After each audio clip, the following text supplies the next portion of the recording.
Olá, queridos, olá, queridas do canal O Português do Aurélio. Estou de volta, sou o professor Aurélio Menezes e voltamos com mais conteúdos de língua portuguesa, esclarecendo algumas dúvidas e algumas expressões que são comuns no dia a dia, muitas vezes na hora de escrever e em outros momentos na hora de falar.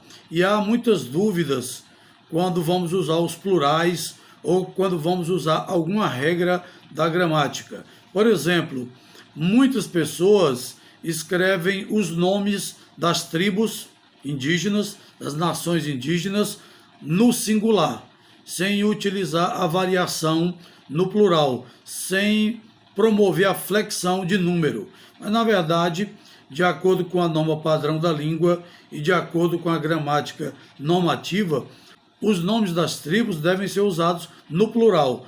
Vamos tomar como exemplo, devemos falar como os Pataxó ou os Pataxós.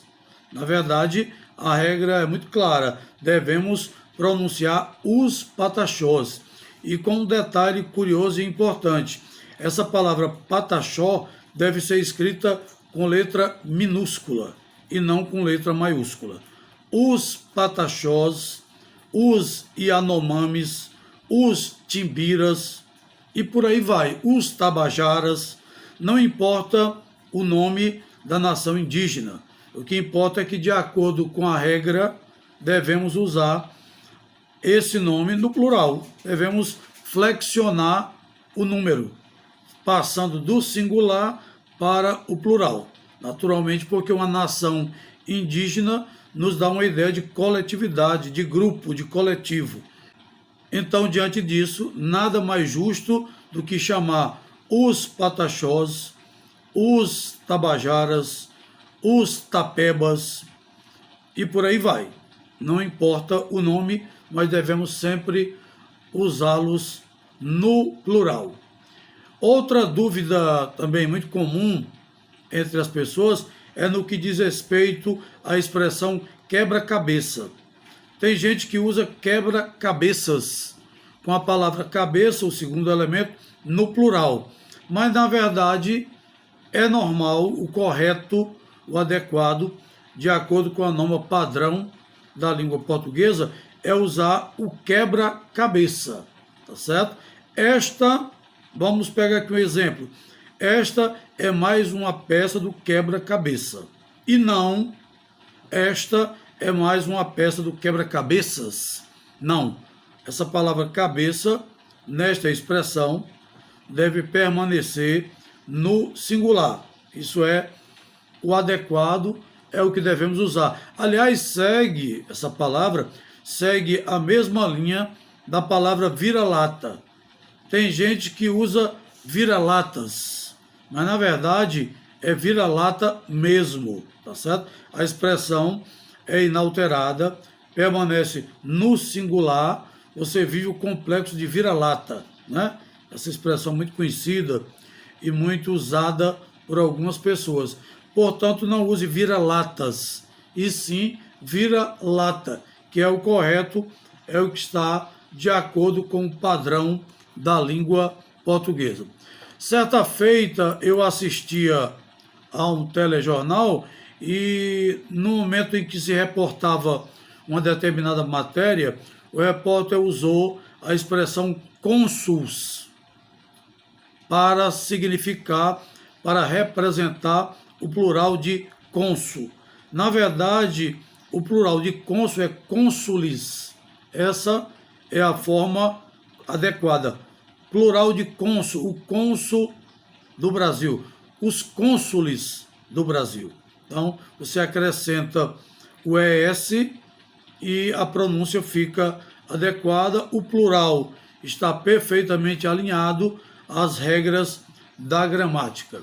Temos ainda algumas dúvidas na hora de utilizar as siglas. As siglas hoje são muito comuns em vários textos, em várias situações.